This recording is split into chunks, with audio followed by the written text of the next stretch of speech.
നമസ്കാരം. ന്യൂസ് ഫോർക്കിലേക്ക് എല്ലാ മാന്യ പ്രേക്ഷകർക്കും സ്വാഗതം. പ്രധാന വാർത്തകൾ. സ്കൂൾ കുട്ടികളെ കയറ്റി വന്ന വാഹനം വലിയ അപകടത്തിൽ നിന്നും തലനാരിഴയ്ക്ക് രക്ഷപ്പെട്ടു. ജനവാസ മേഖലയിൽ കൂട്ടിയിട്ടിരിക്കുന്ന മാലിന്യം നീക്കം ചെയ്യാത്തതിൽ ജനപ്രതിനിധികൾക്കും പഞ്ചായത്തിനെതിരെ നാട്ടുകാരുടെ പ്രതിഷേധം. അത് ഇതുവരെ ഇവിടെ നിന്ന് ഒരു നടപടിയും വന്നിട്ടില്ല. അതെന്താ കാര്യം അറിയാമോ? കാര്യമൊന്നും അറിയത്തില്ല. പഞ്ചായത്തിന്റെ അനാസ്ഥയാ.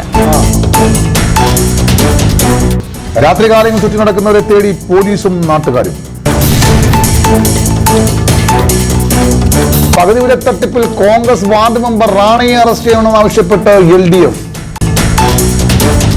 വാർത്തകൾ വിശദമായി. വാളകം RVHSL സ്കൂൾ കഴിഞ്ഞ് വീട്ടിലേക്ക് മടങ്ങവേ കുട്ടികൾ സഞ്ചരിച്ചിരുന്ന ബസ് കൊക്കയിലേക്ക് മറിയാതെ തലനാരിഴയ്ക്ക് രക്ഷപ്പെട്ടു.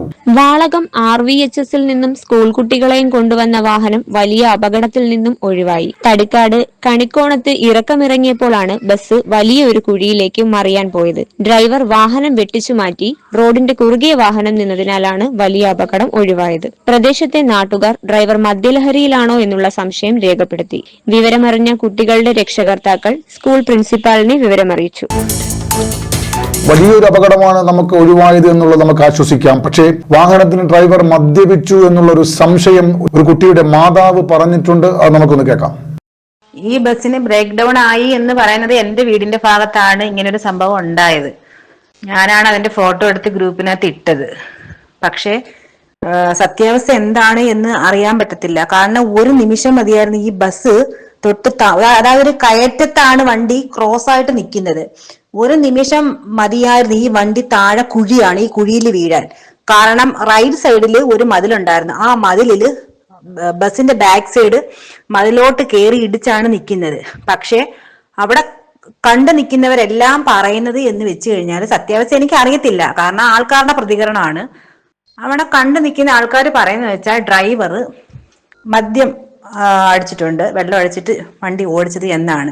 ഇടമുളയ്ക്കൽ പഞ്ചായത്തിലെ 2ാം വാർഡ് ജനവാസ മേഖലയായ തടിക്കാട് ചന്തമുക്കിൽ പഞ്ചായത്തിന്റെ വിവിധ വാർഡുകളിൽ നിന്നും ഹരിതകർമ്മസേന കളക്ട് ചെയ്യുന്ന മാലിന്യങ്ങൾ മുഴുവൻ കൊണ്ടുവന്ന് തടിക്കാട് ചന്തമുക്കിൽ കൊണ്ടുവന്ന് ഡംപ് ചെയ്യുന്ന അവസ്ഥയാണ് നമ്മൾ കാണുന്നത്. ഇറച്ചി വ്യാപാരം നടത്തുന്നതും മൃഗാശുപത്രി സ്ഥിതി ചെയ്യുന്നതും നമസ്കാര പള്ളി ഉള്ളതുമായ സ്ഥലത്തോട് ചേർന്നുള്ള ബിൽഡിംഗിൽ കൊണ്ട് കൂട്ടിയിട്ടിരിക്കുകയാണ്. ഇതിനെതിരെ പല പ്രാവശ്യം ന്യൂസ് ഫോർ കേരള റിപ്പോർട്ട് ചെയ്തിരുന്നു. ദിവസങ്ങൾ കഴിഞ്ഞു പോയിട്ടും പ്രദേശത്തെ വാർഡ് മെമ്പറോ മറ്റ് പ്രതിപക്ഷ പാർട്ടിയിലെ അംഗങ്ങളോ ഇതിനെതിരെ യാതൊരു പ്രതിഷേധവും നടത്തിയില്ല. ജനങ്ങൾ ഇപ്പോൾ പറയുന്നത് പ്രതിപക്ഷവും ഭരണപക്ഷവും തമ്മിലുള്ള ഒത്തുകളിയാണ് ഈ മാലിന്യം ഇങ്ങനെ ഇവിടെ കൂട്ടിയിട്ടിരിക്കുവാൻ കാരണമെന്നാണ് പറയുന്നത്. ഏതായാലും ജനങ്ങൾ ഒന്നടങ്കം ഇതിനെതിരെ പ്രതിഷേധമാണ്. ജനങ്ങൾ പറയുന്നത് നമുക്കൊന്ന് കേട്ടു നോക്കാം. അടുത്ത പ്രതികരണമായിട്ട് പോവാണല്ലേ? അല്ലാതെ പിന്നെ മുന്നോട്ട് പോകാൻ പറ്റത്തില്ല. ഈ പരിസരവാസികൾക്ക് ജീവിക്കണമല്ലോ. എത്ര വേസ്റ്റ് കടന്നിട്ട് കുന്നുകൂടി കടന്നിട്ട് ഒരു തീരുമാനം ഉണ്ടായിട്ടില്ല. അന്നേരം അതിനെതിരെ നാട്ടുകാരെന്ന നിലയിൽ ഞങ്ങൾ നല്ല ഒരു തീരുമാനത്തോടെ മുന്നോട്ട് പോകാനാണ് തീരുമാനിച്ചിരിക്കുന്നത്. ഈയിടെ കണ്ട് അവരെ കണ്ട് എന്തോ പാമ്പ് എന്തൊരു കണ്ടെന്നൊക്കെ പറയുന്നതായിട്ട് അതായത് മറ്റേ ജനങ്ങൾക്ക് അല്പം ബുദ്ധിമുട്ടുള്ള കാര്യങ്ങളാ. അപ്പൊ അത് ചാനലിൽ കൂടെ വന്നിട്ട് കൂടെ ആരും ഇവിടുത്തെ നേതാക്കന്മാരും പ്രതികരിക്കത്തെന്താണ്? അതേപ്പറ്റി നമ്മളെന്തോ പറയാൻ, അത് അവരുടെ ഇഷ്ടത്തിനല്ല അവർ നിൽക്കും. കാര്യം ഇവിടെ അതിന് ഉത്തരവാദികളില്ല. രാഷ്ട്രീയക്കാരൊക്കെ മൗനം പാലിക്കുമല്ലോ.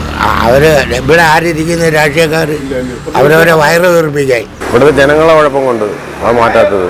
അത് ഇതുവരെ ഇവിടെ നിന്ന് ഒരു നടപടിയും വന്നിട്ടില്ല. അതെന്താ കാര്യം അറിയാമോ? കാര്യമൊന്നും അറിയത്തില്ല. പഞ്ചായത്തിന്റെ അനാസ്ഥയാ.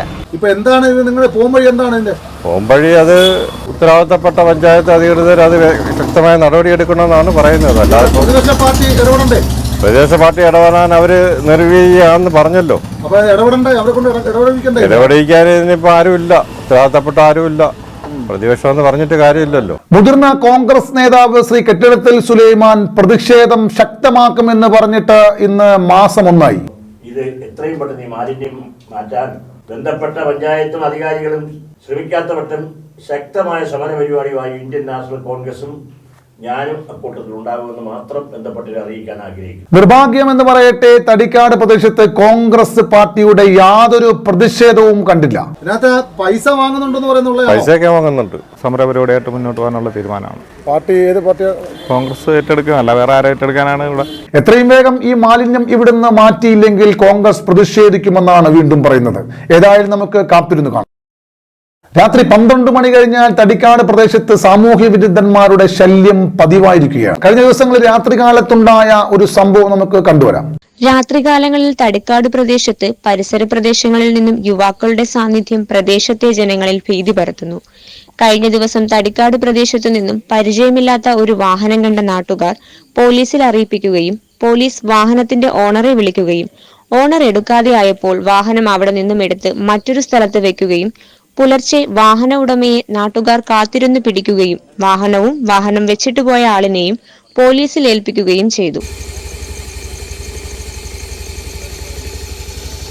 ജനങ്ങളുടെ പ്രതിഷേധം ശക്തമായ സാഹചര്യത്തിൽ അഞ്ചൽ പോലീസ് രാത്രികാലങ്ങളിൽ പരിശോധന ശക്തമാക്കി.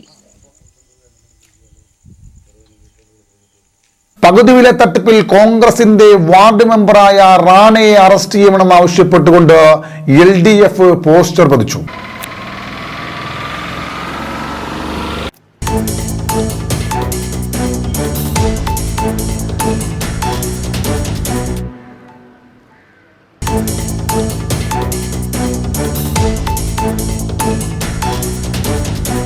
വാർത്തകൾ അവസാനിക്കുന്നില്ല. മറ്റു വാർത്തകളുമായി വീണ്ടും വരുന്നവരെ എല്ലാവർക്കും ഗുഡ് ബൈ.